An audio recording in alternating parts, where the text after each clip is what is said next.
ধনুৰাশিৰ জাতক জাতিকাসকল 2025 বৰ্ষটো এতিয়া ইয়াৰ অন্তিম পৰ্যায়ত প্ৰৱেশ কৰিছে আৰু ডিচেম্বৰ মাহৰ এই অন্তিম 15টা দিন আপোনালোকৰ বাবে আত্মবিশ্লেষণ, সিদ্ধান্ত গ্ৰহণ আৰু ভাৰসাম্য ৰক্ষাৰ এক কঠিন পৰীক্ষা লৈ আহিছে।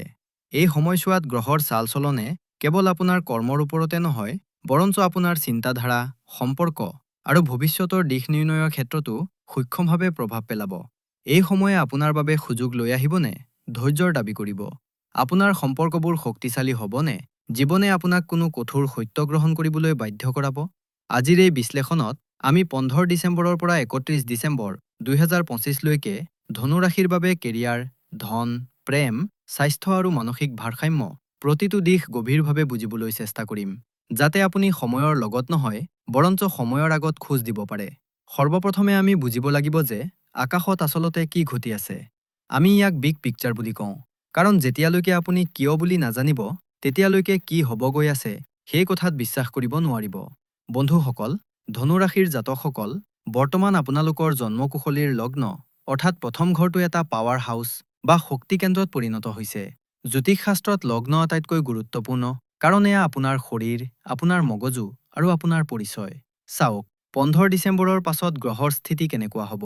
গ্ৰহৰ সেনাপতি মঙল ইতিমধ্যে 7 ডিচেম্বৰতে আপোনাৰ লগ্নত প্ৰৱেশ কৰিছে। মঙল হৈছে অগ্নি আৰু ধনু এটা ধগ্নি ৰাশি। জুইৰ লগত জুইৰ মিলন, ইয়াৰ অৰ্থ হৈছে শক্তিৰ এক প্ৰচণ্ড বিস্ফোৰণ। কেতু আগৰে পৰাই ইয়াত বিৰাজমান হৈ আছে। মঙল আৰু কেতুৰে মিলনে এক অংগাৰক যুগ বা অত্যধিক তীব্ৰতাৰ সৃষ্টি কৰে। ইয়াৰ পিছত 16 ডিচেম্বৰত গ্ৰহৰ ৰজা সূৰ্যদেৱে আপোনাৰ দ্বাদশ ভাৱৰ পৰা ওলাই আপোনাৰ লগ্নত প্ৰৱেশ কৰিব। সূৰ্য হৈছে আত্মা আৰু কৰ্তৃত্ব। যেতিয়া ৰজা আৰু সেনাপতি একেলগে লগ্নত বহে, তেতিয়া মানুহৰ মাজত অদম্য সাহস গঢ় লৈ উঠে। তাৰ পাছত 20 ডিচেম্বৰত দিত্যগুৰু শুক্ৰও আপোনাৰ লগ্নলৈ আহিব। শুক্ৰ হৈছে ধন আৰু ঐশ্বৰ্যৰ কাৰক, আৰু শেষত 29 ডিচেম্বৰত বুধ গ্ৰহও ইয়াত আহি মিলিত হ'ব। অৰ্থাৎ মাহৰ শেষলৈকে 5টাকৈ প্ৰধান গ্ৰহ আপোনাৰ শিৰত বহি থাকিব। কিন্তু কাহিনী ইয়াত শেষ নহয়। এই 5টা গ্ৰহৰ ঠিক সন্মুখত অষ্টাদশ ডিগ্ৰী কোণত আপোনাৰ সপ্তম ভাৱ অৰ্থাৎ সম্পৰ্কৰ ঘৰত আপোনাৰ ৰাশিৰ অধিপতি দেৱগুৰু বৃহস্পতি বক্ৰী অৱস্থাত বহি আছে। বক্ৰী গুৰুৰ অৰ্থ হ'ল অতীতৰ কথা পুনৰ ঘূৰি অহা আৰু সম্পৰ্কত পুনৰ বিবেচনা কৰা। ইফালে শনিদেৱ এতিয়াও আপোনাৰ চতুৰ্থ ভাৱত আছে আৰু আপোনাৰ ওপৰত শনিৰ ঢপলা চলি আছে। শনিৰ তৃতীয় দৃষ্টি আপোনাৰ ষষ্ঠ ভাৱত আৰু দশম দৃষ্টি আপোনাৰ লগ্নৰ ওপৰত পৰিছে। ইয়াৰ অৰ্থ কি? ইয়াৰ অৰ্থ হ'ল যে আপুনি এটা আগ্নেয়গিৰিৰ ওপৰত বহি আছে। আপোনাৰ হাতত বিশ্ব জয় কৰাৰ শক্তি, কেৰিয়াৰ আৰু টকা পইচা সকলো থাকিব। কিন্তু যদি এই আগ্নেয়গিৰি ফাটি যায়, তেন্তে ই আপোনাৰ ব্যক্তিগত সম্পৰ্ক আৰু মানসিক শান্তি জ্বলাই ছাৰখাৰ কৰিব পাৰে। এই 15 দিন বেলেন্স বা ভাৰসাম্য ৰক্ষা কৰাৰ আটাইতকৈ ডাঙৰ পৰীক্ষা। 15 ডিচেম্বৰৰ পৰা 31 ডিচেম্বৰৰ ভিতৰত আপুনি নিজৰ মাজত এটা অদ্ভুত পৰিৱৰ্তন অনুভৱ কৰিব। যিহেতু সূৰ্য আৰু মঙল আপোনাৰ লগ্নত আছে, আপোনাৰ আত্মবিশ্বাস সপ্তম আকাশত থাকিব। বিগত কেইমাহমানত যদি আপুনি অনুভৱ কৰিছিল যে আপুনি দবি আছে, মানুহ দবি আছে, মানুহে আপোনাক অৱহেলা কৰিছে বা আপুনি সিদ্ধান্ত ল'ব পৰা নাই, তেন্তে সেইদিন এতিয়া শেষ হ'ল। আপুনি এজন ৰজাৰ দৰে অনুভৱ কৰিব।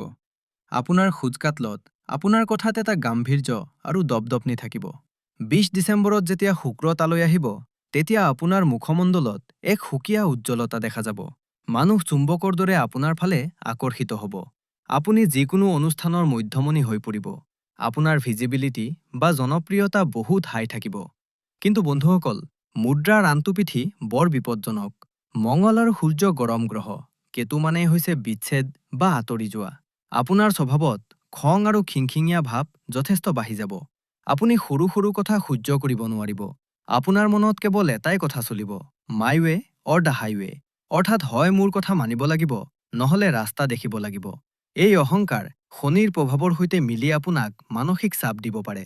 আপোনাৰ এনে লাগিব যেন মানুহে আপোনাৰ বিৰুদ্ধে ষড়যন্ত্ৰ কৰিছে, কিন্তু বাস্তৱতে আপোনাৰ নিজৰ শক্তিহে যি বাহিৰলৈ ওলোৱাৰ পথ বিচাৰিছে। মোৰ পৰামৰ্শ এয়াই যে এই সময়ত খঙত কোনো সিদ্ধান্ত ল'ব নালাগে। যদি আপোনাৰ খং উঠে, তৎক্ষণাৎ কোনো প্ৰতিক্ৰিয়া নিদিব। মনত ৰাখিব, আপুনি সিংহ, আৰু সিংহই অকাৰণত গৰ্জন নকৰে। এতিয়া সেই অংশলৈ যাওঁ য'ত আটাইতকৈ ডাঙৰ সুখবৰটোৱে আপোনাৰ বাবে অপেক্ষা কৰি আছে, কেৰিয়াৰ আৰু ধন। যদি মই এক কথাত কওঁ, তেন্তে এই সময়ছোৱা মেনি মেগনেট হোৱাৰ সময়। কেৰিয়াৰৰ কথা ক'বলৈ গ'লে 16 ডিচেম্বৰত সূৰ্যজৰ লগ্নলৈ অহাটোৱে আপোনাৰ বাবে দিগ্বলী যুগ সৃষ্টি কৰিছে। সূৰ্য নৱম ঘৰ অৰ্থাৎ ভাগ্যৰ অধিপতি। যেতিয়া ভাগ্যৰ অধিপতি লগ্নলৈ আহে তেতিয়া ভাগ্যই নিজে দুৱাৰত টোকৰ মাৰে। যদি আপোনাৰ প্ৰমোচন ৰৈ আছিল, বিশেষকৈ বক্ৰী গুৰুৰ বাবে, তেন্তে 16 ডিচেম্বৰৰ পাছত আপোনাৰ ফাইল আগবাঢ়িব। যিসকল লোক চৰকাৰী চাকৰিত আছে বা চৰকাৰৰ সৈতে জড়িত কোনো টেণ্ডাৰ বা ঠিকা ল'ব বিচাৰে, তেওঁলোকৰ বাবে 16ৰ পৰা 31 ডিচেম্বৰৰ সময়। চাকৰিজীৱীসকলৰ বাবে কামৰ বোজা বেছি থাকিব, কিয়নো বুধ দ্বাদশ ভাৱৰ পৰা লগ্নলৈ যাত্ৰা কৰিছে। কিন্তু আপোনাৰ কষ্টৰ ফল আপুনি লগে পাব। আপোনাৰ নেতৃত্বক প্ৰশংসাও কৰা হ'ব। ব্যৱসায়ৰ কথা ক'বলৈ গ'লে, বুধ যি আপোনাৰ সপ্তম আৰু দশম ভাৱৰ অধিপতি, মাহৰ শেষত লগ্নলৈ আহি আছে আৰু 20 তাৰিখে শুক্ৰ লগ্নলৈ আহিব। 20 ডিচেম্বৰৰ পাছত লক্ষীযোগ সৃষ্টি হৈছে। ব্যৱসায়ত প্ৰচুৰ লাভ হ'ব। ক্লায়েণ্ট নিজেই আপোনাৰ ওচৰলৈ আহিব। যদি আপুনি ব্যৱসায় বঢ়াব বিচাৰে, নতুন শাখা খুলিব বিচাৰে, তেন্তে 15 ডিচেম্বৰৰ পাছৰ সময়খিনি শুভ। টকা পইচাৰ ক্ষেত্ৰত এই পক্ষটো অতিশয় ভাল। 20 ডিচেম্বৰৰ পাছত শুক্ৰ লগ্নলৈ অহাৰ লগে লগে নগদ ধন বা লিকুইড কেছৰ প্ৰৱাহ বাঢ়িব। ফচি থকা টকাকা ঘূৰাই পাব পাৰে। যদি আপুনি বিনিয়োগ কৰিব বিচাৰে, তেন্তে 21ৰ পৰা 26 ডিচেম্বৰৰ সময়খিনি শ্বেয়াৰ বজাৰ বা মাটিত বিনিয়োগ কৰাৰ বাবে ভাল। কিন্তু 17ৰ পৰা 19 ডিচেম্বৰৰ ভিতৰত সাৱধান হ'ব। এই দুদিনত টকা ফচিব পাৰে। খৰচৰ ক্ষেত্ৰতো এটা সতৰ্কবাৰ্তা আছে। যিহেতু কেইবাটাও গ্ৰহ দ্বাদশ ভাৱৰ পৰা লগ্নলৈ আহিছে, সেয়েহে 15ৰ পৰা 20 তাৰিখৰ ভিতৰত আৱেগিক ক্ৰয় বা ইমোচনেল বাইং হ'ব পাৰে। আপুনি উত্তেজনাৰ বশৱৰ্তী হৈ এনে দামী বস্তু কিনিব পাৰে যাৰ আপোনাক প্ৰয়োজন নাই, বা ঘৰৰ মেৰামতিৰ নামত বাজেটতকৈ বেছি খৰচ হ'ব পাৰে। নিজৰ পকেটৰ যত্ন লওক। এতিয়া মই বিশেষভাৱে আমাৰ সমাজৰ মেৰুদণ্ড স্বৰূপ গৃহিণীসকলৰ বিষয়ে ক'ব বিচাৰিম। প্ৰায় ৰাশিফলত আপোনালোকৰ কথা বিতংভাৱে কোৱা নহয়, কিন্তু ধনু ৰাশিৰ গৃহিণীসকলৰ বাবে এই 15 দিন অতি ৰোমাঞ্চকৰ আৰু পৰিৱৰ্তনেৰে ভৰা হ'ব। প্ৰথমতে মই কোৱাৰ দৰেই আপোনাৰ লগ্নত সূৰ্য আৰু মঙ্গল বহি আছে। ইয়াৰ পোনপটীয়া প্ৰভাৱ আপোনাৰ দিনলিপিত পৰিব। বিগত কিছু সময়ৰ পৰা যদি আপুনি ভাগৰ, এলাহ বা শক্তিহীনতা অনুভৱ কৰি আছিল, তেন্তে 15 ডিচেম্বৰৰ পাছত সেইবোৰ নাইকিয়া হ'ব। আপুনি এগৰাকী ছুপাৰ উমেনৰ দৰে অনুভৱ কৰিব। ঘৰৰ চাফাই হওক, বাকী থকা কাম হওক বা বাহিৰৰ দায়িত্ব, আপুনি সকলো চকুৰ পচাৰতে শেষ কৰিব। আপোনাৰ কাম কৰাৰ গতি দেখি পৰিয়ালৰ মানুহো আচৰিত হ'ব। 20 ডিচেম্বৰত যেতিয়া শুক্ৰ আপোনাৰ লগ্নলৈ আহিব, তেতিয়া আপোনাৰ ধ্যান নিজৰ ওপৰত যাব। এয়া আপোনাৰ বাবে চেল্ফ লভৰ সময়। আপুনি পাৰ্লাৰলৈ যোৱা, নতুন কাপোৰ কিনা বা নিজৰ সাজসজ্জাত খৰচ কৰিবলৈ ভাল পাব। শুক্ৰই আপোনাক সৃষ্টিশীল কৰি তুলিব। আপুনি ঘৰৰ সজ্জা সলনি কৰা, নতুন আচবাব অনা বা পাকঘৰটো নতুনকৈ সজোৱাৰ কথা ভাবিব পাৰে। আৰু ভাল কথাটো হ'ল যে ইয়াৰ বাবে আপোনাৰ ধনৰ অভাৱ নহ'ব। আমাৰ তথ্য অনুসৰি এই সময়ছোৱাত আপোনাৰ ল'ৰা-ছোৱালী অলপ খৰচী হ'ব পাৰে। সিহঁতে আপোনাৰ পৰা কোনো ভ্ৰমণ বা নতুন গেজেট বিচাৰিব পাৰে, যাৰ বাবে আপুনি সাজু থাকিব লাগিব। সূৰ্য লগ্নত থকাৰ বাবে পৰিয়ালত আপোনাৰ প্ৰভাৱ বাঢ়িব। আপোনাৰ পৰামৰ্শ গুৰুত্ব সহকাৰে লোৱা হ'ব। আপুনি যি সিদ্ধান্ত ল'ব, গোটেই ঘৰখনে সেয়া মানি ল'ব। কিন্তু ইয়াতো এটা ৰেড এলাৰ্ট আছে।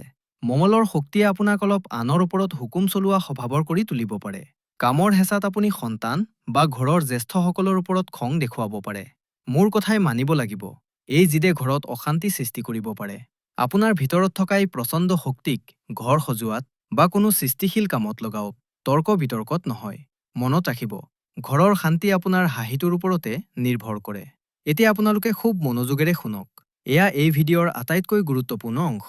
টকা হয়তো আপুনি উপাৰ্জন কৰিব, কিন্তু আপুনি আপোনাৰ সম্পৰ্কবোৰ বচাব পাৰিবনে? ধনু ৰাশিৰ জাতকসকল, আপোনাৰ সপ্তম ঘৰ অৰ্থাৎ বিবাহৰ ঘৰত গ্ৰহৰ ভয়াৱহ আক্ৰমণ হৈ আছে।